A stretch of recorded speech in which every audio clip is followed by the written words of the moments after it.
Bismillahirrahmanirrahim. Assalamualaikum warahmatullahi wabarakatuh. Bismillah, walhamdulillah, wala hawla wala quwata illa billah. Allahumma salli ala sayyidina Muhammad wa ala ali sayyidina Muhammad. Saudara-saudara sekalian, pada kuliah kali ini kita akan membahas tentang mengenal alam semesta. Jika di pertemuan sebelumnya kita masih membahas metodologi, sekarang sudah mulai masuk ke konten atau isi dari kuliah ilmu alam, terutama ilmu alamiah dasar. Nah, sebelum saya masuk ke mengenal alam semesta, ini bagian ke-1, yaitu tentang alam semesta dan tata surya. Saya sampaikan dulu bahwa Allah itu menandai keberadaannya atau eksistensinya itu dengan ayat-ayat. Ayat itu sendiri artinya tanda. Ada yang pertama itu ayat kauliyah, yang kedua itu adalah ayat kauniyah. Ayat kauliyah itu yaitu tanda-tanda keberadaan Allah berupa kata-kata di dalam Al-Quran, ya, ataupun di dalam hadis qudsi. Nah, kan Allah menyuruh supaya kita iqra. Ketika kita iqra atau membaca ayat kauliyah, maka lahirlah ilmu-ilmu tafsir, ilmu balaghah, ma'ani, bayan dan sebagainya, ya. Kemudian tanda keberadaan Allah yang kedua yaitu ayat kauniyah. Nah, ayat kauniyah ini yaitu tanda-tanda keberadaan Allah berupa ciptaannya dalam bentuk alam semesta dan isinya. Nah, kepada ayat ini juga disuruh oleh Allah kita itu supaya iqra, supaya membaca. Ketika membaca ayat-ayat kauniyah, maka lahirlah ilmu fisika, ya, ilmu kimia, biologi, dan lain-lain. Jadi, jika kita membaca dua ayat tadi dengan benar, maka kesimpulannya harus sama. Jadi ayat kauliyah dengan ayat kauniyah itu kesimpulannya harus sama. Kalau ada yang tidak sama, berarti ada yang membaca salah terhadap ayat itu. Nah, misalkan di dalam Al-Quran itu disebutkan bahwa Qul huwallahu ahad, Allah itu esa. Tetapi jika kemudian ada orang yang menyebutkan bahwa Tuhan itu lebih dari satu, berarti ada kesalahan dalam cara dia membaca dari ayat itu. Nah, makanya dalam kesempatan hari ini tentang teori-teori tentang terbentuknya alam semesta, nanti akan saya kaitkan ayat-ayat kauniyah dengan ayat-ayat kauliyah. Karena materinya relatif banyak, tetapi waktu kita terbatas dalam tayangan ini, maka mungkin hanya satu teori saja yang akan saya bahas lebih dalam, ya. Yang pertama tentang fakta alam semesta. Jadi berdasarkan penelitian ilmuwan, ya, dengan menggunakan alat-alat bantu seperti teropong dan sebagainya, ya, yang disebut dengan induksi itu, ya. Matahari itu ternyata salah satu dari beribu matahari atau bintang-bintang lain. Jadi matahari itu adalah bagian daripada bintang. Matahari kita itu hanyalah salah satu dari beribu-ribu bintang lain yang beredar mengelilingi pusat dari bintang-bintang itu yang berupa kabut gas pijar yang sangat besar. Nah, kabut gas pijar itu dikelilingi oleh kelompok bintang yang berdekatan atau disebut sebagai klaster. Jadi ada beberapa klaster, kelompok-kelompok bintang yang mengelilingi kabut yang sangat besar. Kemudian klaster-klaster bintang itu juga dikelilingi oleh gumpalan-gumpalan kabut gas pijar yang lebih kecil dari pusatnya. Nah, ini disebut sebagai nebula atau nebula, ya. Dan tebaran ribuan bintang.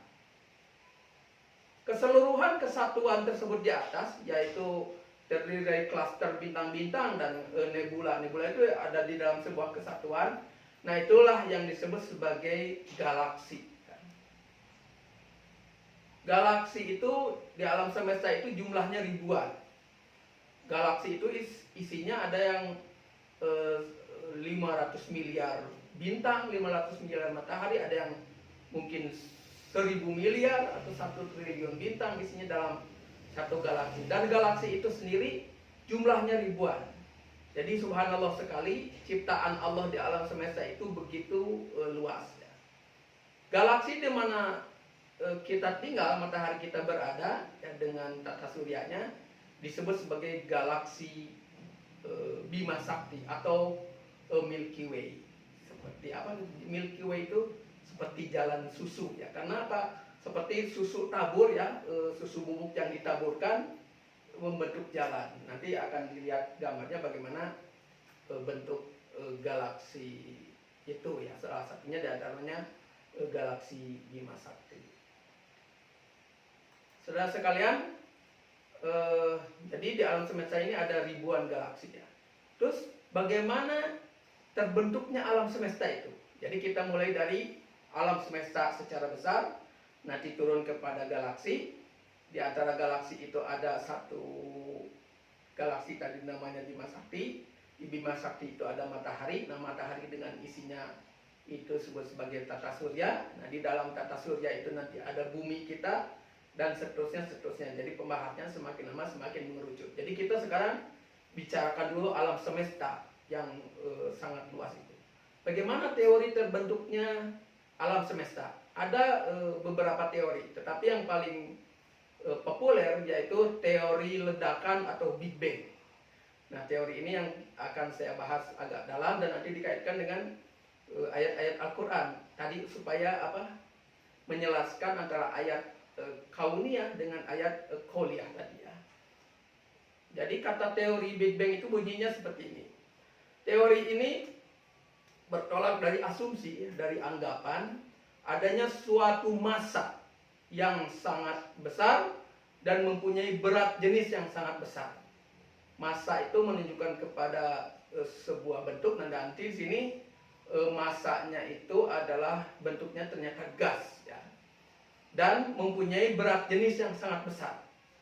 Jadi berat jenis itu kalau Anda ingin tahu, misalkan kalau kita menyimpan kayu di atas air, maka kayu itu akan mengapung. Kenapa kayu mengapung? Karena berat jenis kayu lebih ringan daripada berat jenis air.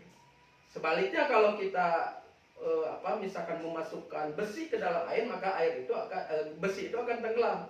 Karena berat jenis besi lebih besar daripada berat jenis air. Nah, itu kira-kira membedakan berat jenis dengan massa. Jadi kalau massa itu misalkan punya gula 1 ton, nah itu massanya 1 ton ya. Jadi ada suatu massa yang sangat besar dan mempunyai berat jenis yang sangat besar, kemudian meledak dengan hebat karena adanya reaksi inti. Jadi di dalam massa itu terjadi reaksi inti ya. Kemudian dia karena reaksi itu meledak. Massa itu kemudian berserak mengembang dengan sangat cepat menjauhi pusat ledakan. Setelah berjuta-juta tahun, massa yang berserak itu berbentuk kelompok-kelompok dengan berat jenis yang relatif lebih kecil. Kenapa? Karena sudah terbagi-bagi. Itulah kelompok-kelompok galaksi yang ada sekarang. Mereka terus bergerak menjauhi titik pusatnya. Nah, teori ini didukung oleh fakta pengamatan bahwa galaksi-galaksi itu memang bergerak menjauhi titik pusat yang sama. Nah, inilah bunyi daripada teori Big Bang. Nah, kemudian kata per kata dari teori itu bagaimana ada informasinya dalam Al-Quran bahwa memang teori Big Bang ini relatif diakui ya oleh ilmuwan-ilmuwan muslim karena ada relasinya dengan ayat-ayat Al-Quran. Informasi di dalam Al-Quran, di dalam Al-Quran surat Fussilat surat ke-41 ayat 11, di situ Allah menyatakan summastawa ila samai wahya dukhon.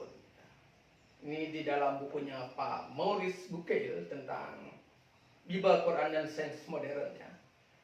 Jadi arti dari ayat ke-11 surat 41 itu Kemudian dia, di sini dia itu Allah, menuju kepada penciptaan langit, dan dia, langit itu masih merupakan asap atau dukhon.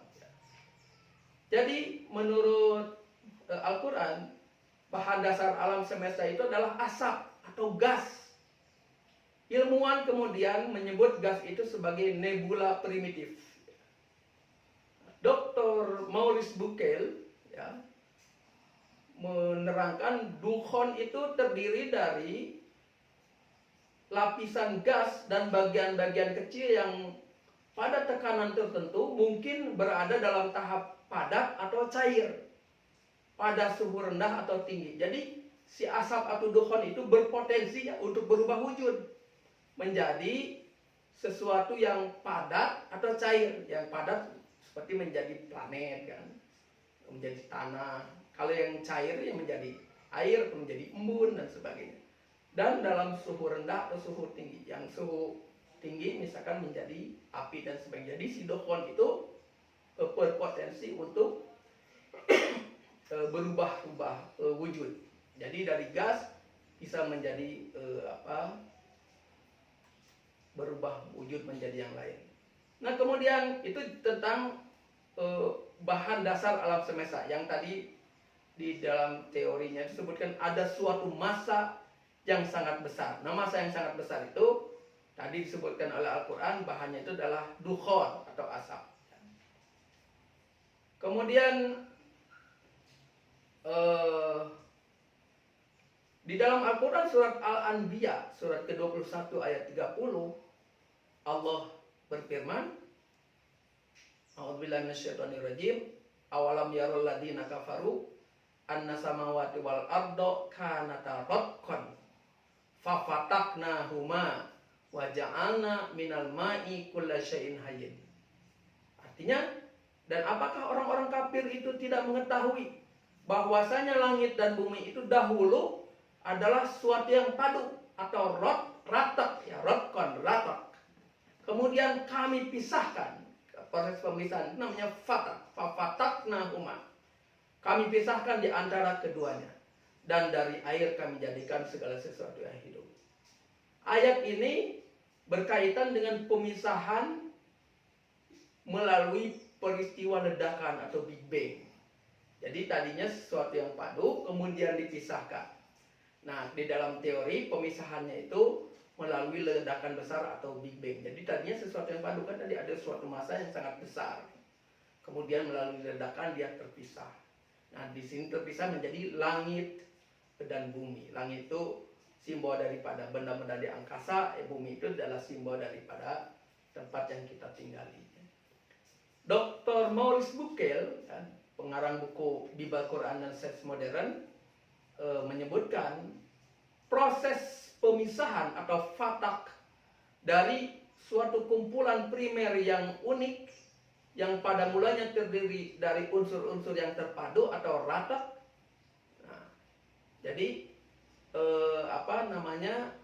pemisahan itu dari unsur yang padu kepada pemisahan itu disebut fatak dari unsur primer yang padu yang unik.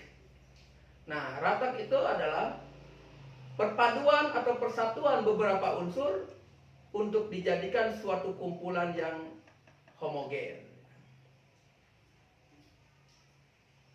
Kemudian yang selanjutnya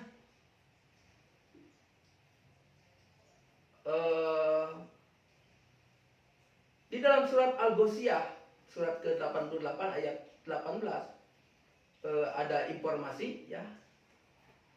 Di situ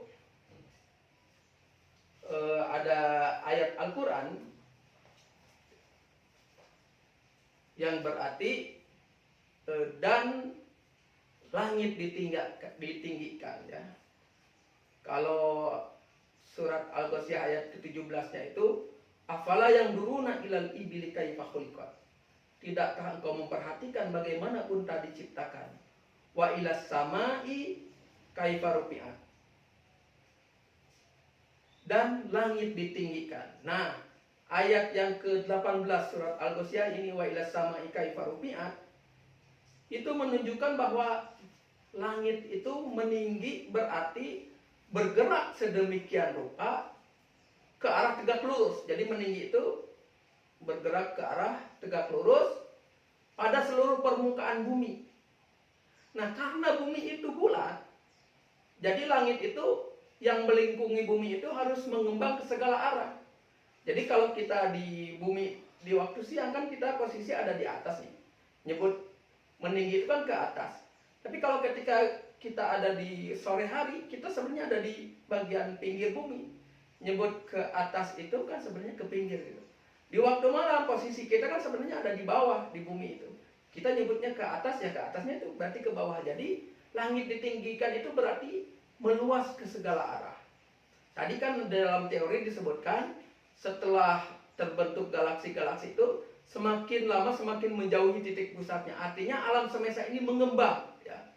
Alam semesta ini mengembang. Kemudian di dalam surat Az-Zariyat, ya, ayat ke-47, Allah juga berfirman, "Wasama'a banainaha bi'aidi wa inna lamusiun." Dan langit kami bangun dengan kekuasaan kami, dan sesungguhnya kami benar-benar meluaskan atau mengembangkannya. Ya.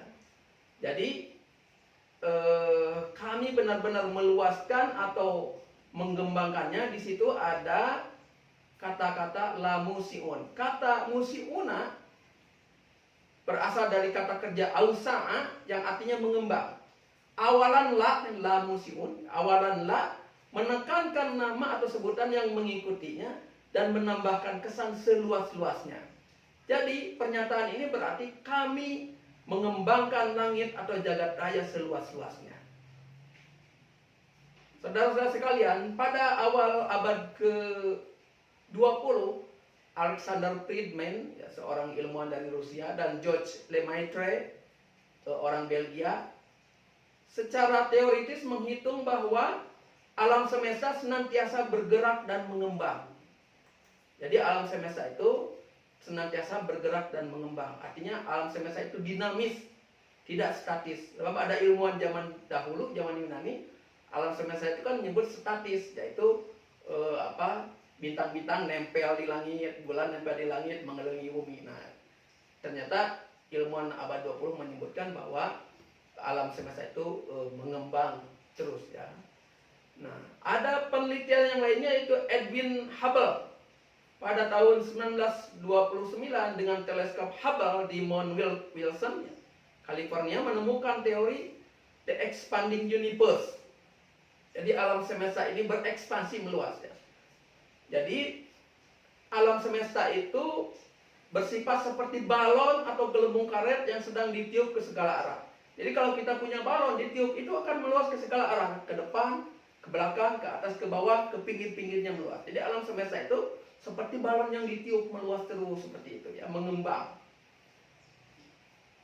Langit yang kita lihat dewasa ini sebenarnya semakin tinggi dan semakin mengembang ke segala arah dengan kecepatan yang luar biasa. Itu hasil penelitian dari Edwin Hubble. Kemudian, saudara sekalian, galaksi-galaksi selain berotasi juga bergerak menjauhi bumi. Semakin jauh letak galaksi dari bumi, semakin cepat gerak tersebut. Nah, semakin cepat gerak tersebut, bahkan ada yang dengan kecepatan 100.000 km per detik atau sepertiga dari kecepatan cahaya. Jadi bintang-bintang itu berlarian. Dalam bahasa Sundanya itu ngebelesak. Semakin lama semakin menjauhi bumi. Berarti alam semesta ini semakin lama semakin mengembang, ya. Sekalian, kemudian alam semesta itu setelah diciptakan pertama kalinya itu, awal prosesnya itu dengan tadi, ya, ada peristiwa Big Bang. Itu menandai peristiwa proses penciptaan alam, awal alam semesta oleh Allah. Kemudian alam semesta itu terbentuk dan dihamparkan sedemikian rupa, kan tadi meluas, ya. Maka sebagai makhluk, ya, alam semesta juga makhluk ciptaan, akan berakhir. Karena alam semesta ini adalah sifatnya fana juga. Maka kita perhatikan, ya, surat Al-Anbiya ayat 104, yaitu pada hari kami gulung langit seperti menggulung lembaran-lembaran kertas. Sebagaimana kami telah memulai penciptaan pertama, begitulah kami akan mengulanginya. Jadi alam semesta yang sudah terbentang tadi ya, semakin lama semakin luas. Di akhir zaman itu nanti oleh Allah akan digulung seperti kertas yang digulung. Jadi kalau pertamanya itu ibarat koran yang dihamparkan atau karpet yang dihamparkan, maka di akhir nanti akan digulung. Itulah. Nah, itu surat Al-Anbiya ayat 104. Kemudian di dalam surat Az-Zumar, surat ke-39 ayat 67, yang artinya, padahal bumi seluruhnya dalam genggamannya pada hari kiamat, dan langit digulung dengan tangan kanannya. Nah, saudara sekalian, langit digulung dengan tangan kanannya, itulah yang disebut sebagai keruntuhan besar. Dalam bahasa Inggrisnya disebut sebagai Big Crunch. Jadi diawali dengan Big Bang, kemudian berakhir dengan Big Crunch. Menurut teori Big Crunch, jagat raya akan mulai runtuh perlahan-lahan dan kemudian bertambah cepat. Jadi semakin lama semakin cepat keruntuhannya. Pada akhir proses, alam semesta akan memiliki kekerapan yang tak terhingga, serta menjadi panas dan kecil tak terhingga pula. Jadi dalam teori Big Bang disebutkan awalnya itu suatu massa ya, yang kecil tapi sangat padat. Kemudian meledak menjadi sedemikian rupa yang isinya terjadi dari beribu-ribu galaksi, dan masing-masing galaksi itu terdiri dari ribuan bintang. Masing-masing bintang punya pengikutnya seperti matahari kita ya. Kalau di matahari kita itu ada Venus, Merkurius, Bumi dan sebagainya. Kemudian masing-masing punya punya satelit, dan masing-masingnya itu punya ini. Nah, itu tadinya dan pada akhirnya setelah Big Crunch maka akan kembali menjadi kecil tak terhingga pula. Nah, jadi teori ilmiah tersebut sejalan dengan penjelasan Al-Quran bahwa apa yang ditemukan oleh para ilmuwan itu sudah ada informasinya terlebih dahulu di dalam Al-Quran. Inilah barangkali salah satu usaha kita menjelaskan bahwa apa yang ditemukan oleh para ilmuwan itu sudah ada informasinya terlebih dahulu. Ini kembali ke awal tadi bahwa ayat kauniyah itu kemudian dengan ayat qauliyah itu selaras jika cara membacanya benar. Wallahu a'lam bishawab. Masih ada banyak teori yang lain, tetapi sebagai salah satu contoh saya kira cukup sekian. Nanti saudara sekalian pelajari lebih teorinya di dalam PDF yang sudah saya kirimkan. Billahi taufiq wal hidayah. Wassalamualaikum warahmatullahi wabarakatuh.